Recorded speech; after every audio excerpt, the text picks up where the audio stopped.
लचके कमरिया तोर रानी आवे तय गोठ गाँव माँ। लचके कमरिया तोर रानी आवे तय गोठ गाँव माँ। टूटे टाटे गोड़ लचके के रानी मैं हो सुधरैया जुगत नाम के। टूटे टाटे गोड़ लचके के रानी मैं हो सुधरैया जुगत नाम के। लचके कमरिया तोर रानी आवे तय गोठ गाँव माँ। लचके कमरिया तोर रानी आवे तय गोठ गाँव माँ।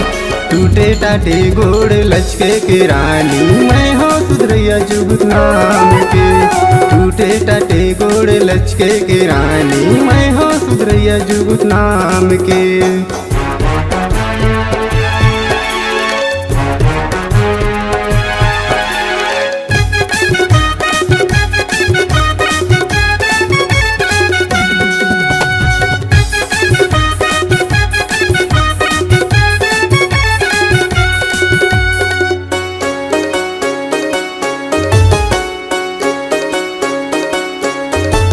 दुरिया दुरिया ले आते उरानी मोर मेरे काम लेके।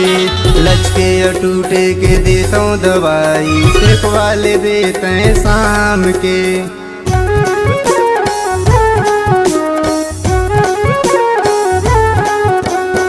दुरिया ले मैं आई हवाऊंगा लचके कमर मोर काम लेके।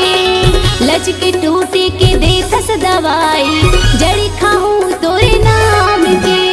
पीरा हट जाही तोर रानी सोबे तहा रात के। पीरा हट जाही तोर रानी सोबे तहा रात के। टूटे टाटे गोड़ लचके के रानी मैं हो सुधरैया जुगत नाम के। टूटे टाटे गोड़ लचके के रानी मैं हो सुधरैया जुगत नाम के।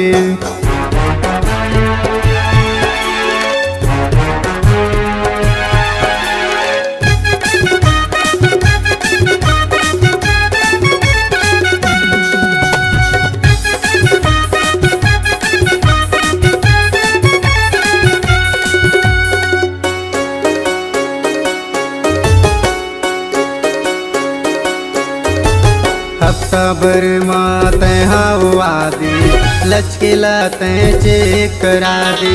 दिन लाते जन बुला दे आबे वो इतवार के।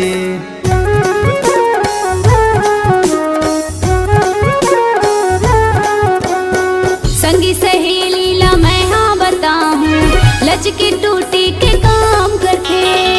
घोटा गाँव मरे थे ओहार जुगत राम के नाम लिखे। जड़ी मदे हूँ जड़ी मदे हूँ देहूँ महा बुधवार के। जड़ी मदे हूँ जड़ी मदे हूँ देहूँ महा बुधवार के। टूटे टाटे गोड़ लचके के रानी मैं हाँ सुधरैया जुगत नाम के।